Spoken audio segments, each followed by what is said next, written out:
Hello friend, હું છું કલ્પનાસ કિચનમાં આપનું હાર્દિક સ્વાગત છે. હેલો ફ્રેન્ડ્સ, ગુવાની સબ્જી તો આપણે બધા ખાતા જોઈએ છે રેગ્યુલર, પણ આજે હું બનાવવાની છું ટોટલી ટ્રેડિશનલ સ્ટાઇલ અને પોષક તત્વોથી ભરપૂર એવી આખા ગુવાની સબ્જી. તો ફ્રેન્ડ્સ, વિડીયો જોવાનું ચૂકતા નહીં. તો ચાલો રેસીપી શરૂ કરીએ. ફ્રેન્ડ્સ, આજે આપણે બનાવવાના છે પોષક તત્વોથી ભરપૂર એવા આખા ગોવાનું શાક, અને એ પણ ટોટલી ગામઠી સ્ટાઇલ. એટલે કે ગામડામાં જે રીતના એકદમ સાદી રીતે જે રીતના સબ્જી કરવામાં આવે છે એ રીતે જ આપણે બનાવવાના છીએ. અને એના માટે મેં અહીંયા 300 ગ્રામ છે એ ગુવાર છે બીટીને લઈ લીધો છે. આ રીતનો આપણે ગુવાર લેવાનો છે. હું તમને બતાવું. આ મારી પાસે એકદમ કૂણો ગુવાર છે, અને આ છે થોડોક જાડો ગુવાર કે જેની સબ્જી આજે આપણે બનાવવાના છે. એની સબ્જી એકદમ ટેસ્ટી અને મસ્ત બને છે. અને આ એકદમ પાકો ગુવાર છે, એની સબ્જી આપણે નથી બનાવવાની, કે જેમાં પાણી હોય છે એ ઉડી ગયેલું હોય છે અને એમાં કંઈ પોષક તત્વો હોતા નથી. એટલે આ જે ગુવારનું શાક છે એકદમ ટેસ્ટી બને છે. એટલે આજે આપણે આ ગુવારનું શાક બનાવવાના છે.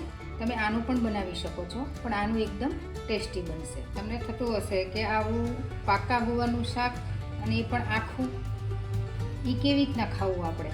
પણ તમે ફ્રેન્ડ્સ એકવાર આને બનાવીને ખાશો તો આનો ટેસ્ટ તમને મોંમાં રહી જશે. મને બી સેમ આ જ પ્રશ્ન હતો કે આપણે બજારની અંદર જઈએ તો કૂણા ગુવાર જ લેતા હોઈએ છે, પણ એક વખત આ ટેસ્ટ કરી જશો ફ્રેન્ડ્સ તો તમને પછી બીજા ગુવાર છે એ ફાવશે નહીં.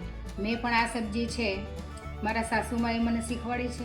અમે ગામડે ગયેલા અને એક વખત આ શાક બનાવેલું અને મેં ચાખેલું તો એટલું બધું ટેસ્ટી આ શાક બનેલું. ત્યાર પછી હું બજારની અંદર જાઉં એટલે આ ટાઈપનું ગુવાર લઈને આવું, અને એટલે કે આખા ગુવારની જે હું સબ્જી બનાવું એટલે ઘરના બધા લોકોને ખૂબ જ પસંદ આવી. એટલે હું દર વખતે આ જ સબ્જી બનાવું.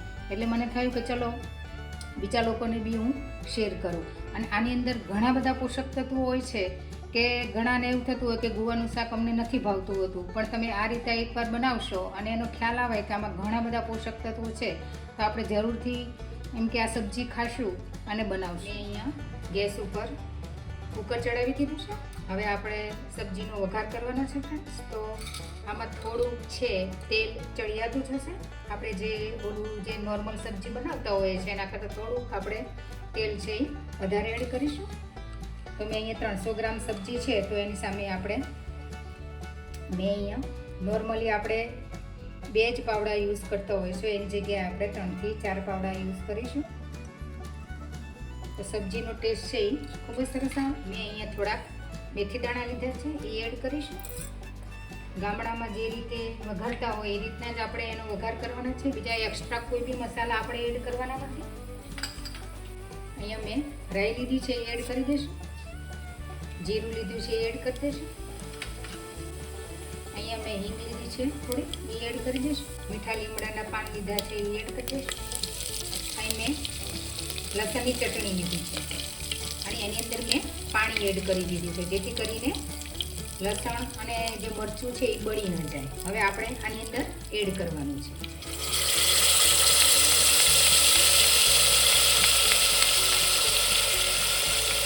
આની અંદર થોડી હળદી એડ કરી દઈશું અને 1 ચમચી છે એ ધાણા જીરુંનો પાવડર એડ કરી દઈશું અને બધું મિક્સ કરી દઈશું. અને થોડુંક પાણી એડ કરીશું જેથી કરીને મરચું છે એ બળી ન જાય. તમે જોઈ શકો છો આવી રીતના એને સાંતળી લેવાનું છે. અને ત્યાર પછી આપણે હવે એની અંદર ગુવાર એડ કરી દઈશું. ગુવાર લીધા છે આપણે એની અંદર એડ કરી દઈશું.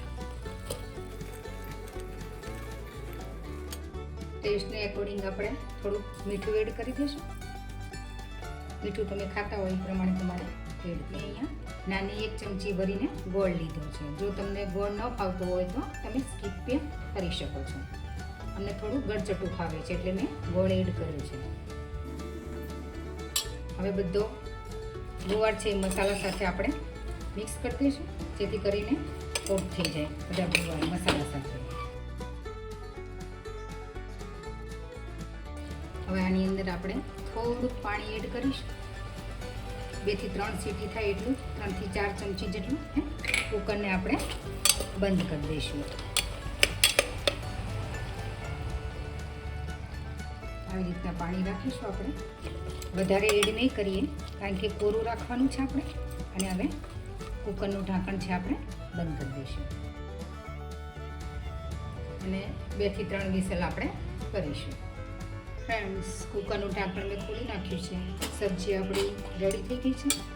તમે જોઈ શકો છો એકદમ મસ્ત આપણી સબ્જી બનીને રેડી થઈ ગઈ છે. હું લોયાની અંદર લઈ લઉં એટલે તમને વ્યવસ્થિત દેખાય. એકદમ ટેસ્ટી આપણી સબ્જી બનીને રેડી થઈ ગઈ છે. એકદમ મસ્ત એની સુગંધ આવી રહી છે. તમે જોઈ શકો છો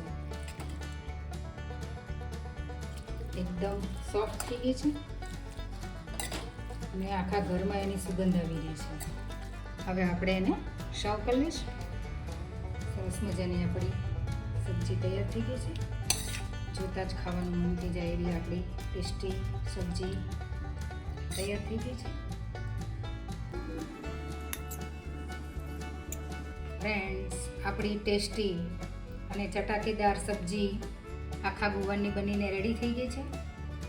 અને એની અંદર ઘણા બધા પોષક તત્વો છે જેમ વાત કરીએ એમ, અને વધુમાં વધુ ફાઈબર હોય છે. ખાસ કરીને આપણે એની નસો કાઢતા હોય છે તો એની અંદર વધુમાં વધુ ફાઈબર હોય છે જે હાર્ટને હેલ્ધી રાખે છે અને કોલેસ્ટ્રોલને દૂર કરે છે. અને ફોસ્ફરસની માત્રા પણ ઘણી બધી હોય છે જેથી કરીને આપણા જે હાડકાં છે એને મજબૂત કરે છે. અને વિશેષ જે ઉપયોગી છે તો ખાસ કરીને પ્રેગ્નન્સી દરમિયાન લેડીઝ જો આનું વધુમાં વધુ સેવન કરે તો બાળકનો જે વિકાસ છે એ ખૂબ જ સારો થતો હોય છે. તો ગુવાની સબ્જીનું સેવન કરવું જોઈએ પ્રેગ્નન્સી દરમિયાન. અને ડાયાબિટીસ માટે તો આ ગુવાની સબ્જી છે એ આશીર્વાદરૂપ છે. અને આયર્ન એમાં સારી માત્રાની અંદર હોય છે એટલે ઓક્સિજનનું લેવલ છે એ વધારે છે. બીજું કે મગજને શાંત રાખે છે. એટલે કે જે લોકો ચિંતા કરતા હોય છે એ લોકોએ એમ કે ગુવાનું સેવન કરવું જોઈએ જેથી કરીને મગજ છે એકદમ શાંત રહે. તો તમે જોયું ને ઘણા બધા પોષક તત્વો આ ગુવાની અંદર હોય છે. તો આવા ફાયદા આપણે સાંભળીએ તો આપણને ગુવાની સબ્જી ખાવાનું મન થાય. અને મેં ટોટલી ગામડાની રીતથી આ સબ્જી બનાવી છે. તો તમે ફ્રેન્ડ ચોક્કસથી આ સબ્જી બનાવીને ટ્રાય કરજો. બહુ જ ફાઇન બને છે અને મારી આ પ્રિય સબ્જી છે એટલે મને થયું કે ચલો હું બધા ફ્રેન્ડ્સને શેર કરું. અને જો આ વિડીયો સારો લાગ્યો હોય ફ્રેન્ડ્સ તો ફ્રેન્ડ્સ અને ફેમિલીમાં જરૂરથી શેર કરજો. તો મળીએ આવા જ હેલ્ધી વિડીયો સાથે. તો બધા જ ફ્રેન્ડને જય શ્રી કૃષ્ણ. આવજો.